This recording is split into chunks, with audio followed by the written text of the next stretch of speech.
श्री कृष्ण गोविंद हरे मुरारी, हे नाथ नारायण वासुदेवा। पितु मात स्वामी सखा हमारे, हे नाथ नारायण वासुदेवा। हरे कृष्ण, राधे राधे। स्वागत है आपका एक बार फिर मेरे चैनल द रिलीजियस लाइफ में। कान्हा जी की कृपा आप पर और आपके परिवार पर हमेशा बनी रहे। दोस्तों, आज के वीडियो में आप सुनेंगे माघ मास के महात्म्य के 8वें अध्याय की कथा। 8वें अध्याय की कथा में यमदूतों ने विकुंडल को अहिंसा, तप और दान का महत्व समझाया है। तो कथा शुरू करने से पहले आपसे अनुरोध है कि अगर अभी तक आपने चैनल को सब्सक्राइब नहीं किया है, पहली बार मेरे चैनल पर आए हैं, तो कृपया चैनल को सब्सक्राइब कर लें। आज का वीडियो अगर अच्छा लगे तो वीडियो को लाइक अवश्य करें और साथ ही कमेंट बॉक्स में ओम नमो भगवते वासुदेवाय लिखना बिल्कुल न भूलें। तो चलिए अब हम शुरू करते हैं माघ मास के महात्म्य के 8वें अध्याय की कथा। यमदूत बोला, हे सौम्य, तुमने अच्छा प्रश्न पूछा। तुम इस समय पाप रहित हो। शुद्ध हृदय वाले व्यक्ति की कल्याण मार्ग में वृद्धि होती है। यद्यपि पराई सेवा में तत्पर होते हुए भी मैं तेरे प्रेम के कारण तुझसे यथा बुद्धि कहता हूँ। सब अवस्थाओं में मन, कर्म या वाणी से जो दूसरों को दुख नहीं देते, वे यमलोक में नहीं जाते। प्राणियों की हिंसा करने वाले मनुष्य वेद, दान, तप और यज्ञ से भी किसी प्रकार उत्तम गति को प्राप्त नहीं करते। ऋषियों ने कहा है कि अहिंसा ही सबसे बड़ा धर्म, तप और दान है। दयालु मनुष्य मच्छर, डांस, खटमल, लीख, जुआ इत्यादि जंतुओं को भी अपने समान ही रक्षा करते हैं। ऐसे मनुष्य जलते अंगारों से व्याप्त दुर्गम रास्तों को और प्रेतों की तरंग वाली यम यातनाओं को नहीं देखते। जो मनुष्य अपने भोजन के लिए जल अथवा थल के जीवों को मारते हैं, वे कालसूत्र नाम के नरक में दुर्गति पाते हैं और अपने ही मांस का भोजन करते हैं। पीप व खून पीते हैं तथा कीचड़ में औंधे मुंह डाल दिए जाते हैं, जहां उन्हें कीड़े मकोड़े काटते रहते हैं। अंधेरे में एक दूसरे को घातक होकर परस्पर खाते रहते हैं और घोर शब्द करते हुए एक कल्प तक वहीं रहते हैं। हे वैश्य, फिर नरक से निकलकर बहुत दिनों तक स्थावर योनि को भोगकर वे क्रूर सैकड़ों तिर्यक योनि में जाते हैं।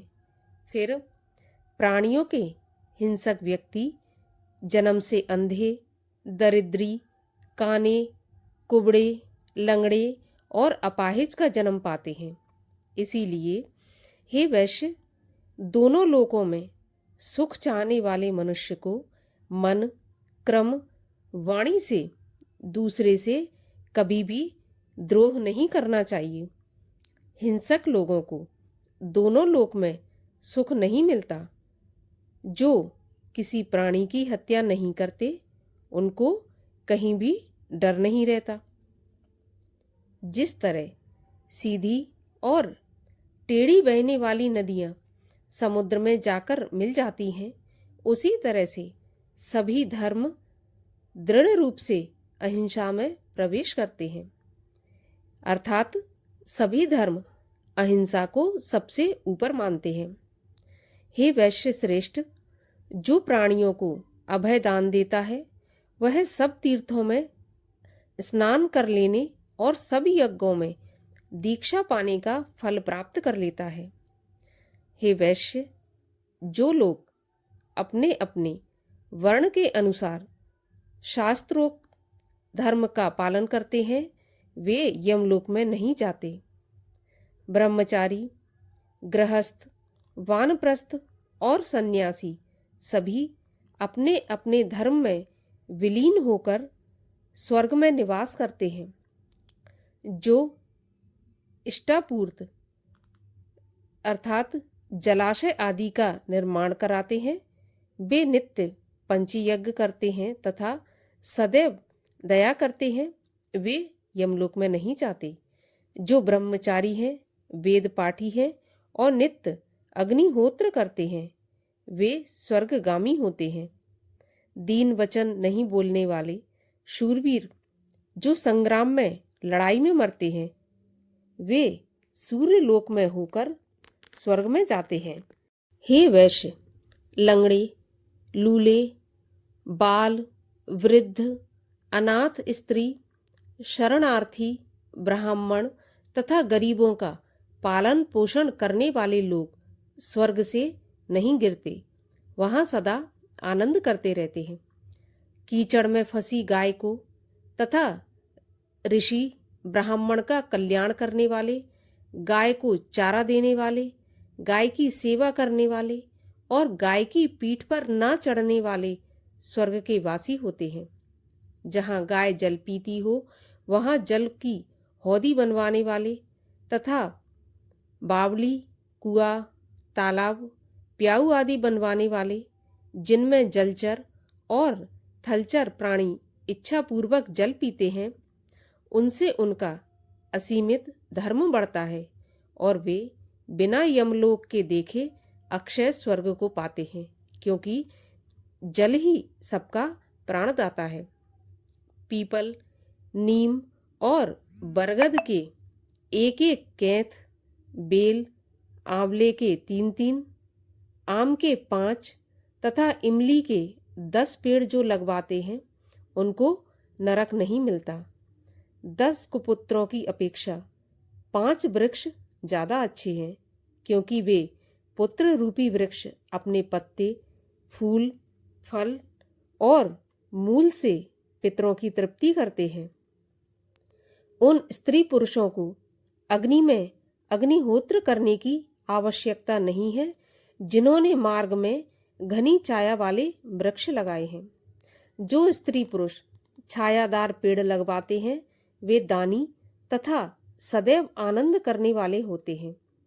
अच्छी छाया वाले फल तथा फूलों से पूर्ण मार्ग में लगाए हुए पेड़ों को जो मूर्ख काटते हैं वे बहुत समय के लिए नरक में जाते हैं। हे वैश्य, जहाँ तुलसी का वन रहता है वह घर तीर्थ के समान है, वहाँ यम निवास नहीं करते। तुलसी के बोने वाले तथा उनके पितृश्वर उसकी सुगंध से देवलोक में उतने 1000 साल तक रहते हैं जितने कि बीज और दल इसमें होते हैं। नर्मदा दर्शन, गंगा स्नान तथा तुलसी दल का स्पर्श इन तीनों पुण्य के बराबर है।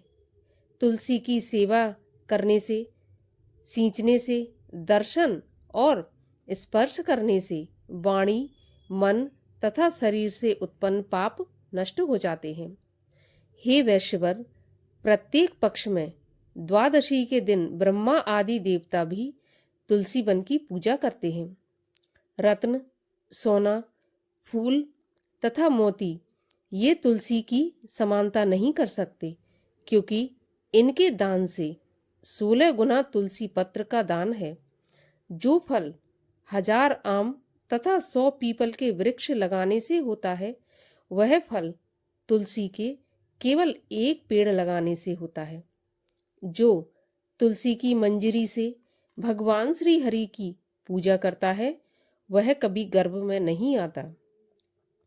हे वैश्य, जो मनुष्य स्वयं प्राकट्य हुए शिवलिंग की या स्फटिक के रत्न के लिंग की या पार्थिव के लिंग की कहीं तीर्थ में, पर्वत पर या वन में स्थापित की हुई शिवलिंग की पूजा करते हैं और जो सदैव ओम नमः शिवाय इस मंत्र का जाप करते हैं अथवा प्रसंग से, शठता से, अभिमान या लोभ से महादेव जी की सेवा करते हैं, वे कभी भी यमराज का दर्शन नहीं करते। शिवजी के भक्त शिवजी की पूजा में लीन होकर शिवलोक में 14 इंद्र तक आनंद करते हैं। हे वैश्य, शिव पूजन के समान पुण्य देने वाला, सब पापों को नष्ट करने वाला तथा सब कीर्ति का देने वाला तीनों लोकों में कोई दूसरा कर्म नहीं है। शिव भक्त जो जनार्दन भगवान से बैर करते हैं वे निसंदेह नरक भोगते हैं। शिवजी का कैसा भी धन, अन्न, फल, जल क्यों न हो, उसे ग्रहण ना करे और ना कभी शिव निर्माल्य का उल्लंघन करे। उसे किसी गड्ढे व कुएं आदि में डाल देना चाहिए। जो मनुष्य लोभ या मोहवश होकर मक्खी के पैर के समान भी शिव द्रव्य लेता है वह कल्प तक नरक में पड़ता है। जो तृण, काठ या पत्थर का ब्रह्मा, विष्णु अथवा महादेव जी का मंदिर या मठ बनवाते हैं वे मनुष्य इन देवताओं के लोक में बहुत समय तक निवास करते हैं। हे वैश्य, जो लोग धर्मशाला, गौशाला, सन्यासियों के लिए विश्राम स्थल, ब्राह्मणों के लिए घर तथा गरीब दुखियों के लिए कुटी बनवाते हैं वे लोग इंद्र के भवन में निवास करते हैं। इन स्थानों के जीर्णोद्धार अर्थात मरम्मत कराने से भी दुगना फल प्राप्त होता है। जो इनको तोड़ता है वह अवश्य घोर नरक में जाता है। जो मनुष्य लोभवश देवता, ब्राह्मण तथा सन्यासी के मठ पर अधिकार कर लेता है उसे सब धर्मों से बहिष्कृत कर देना चाहिए।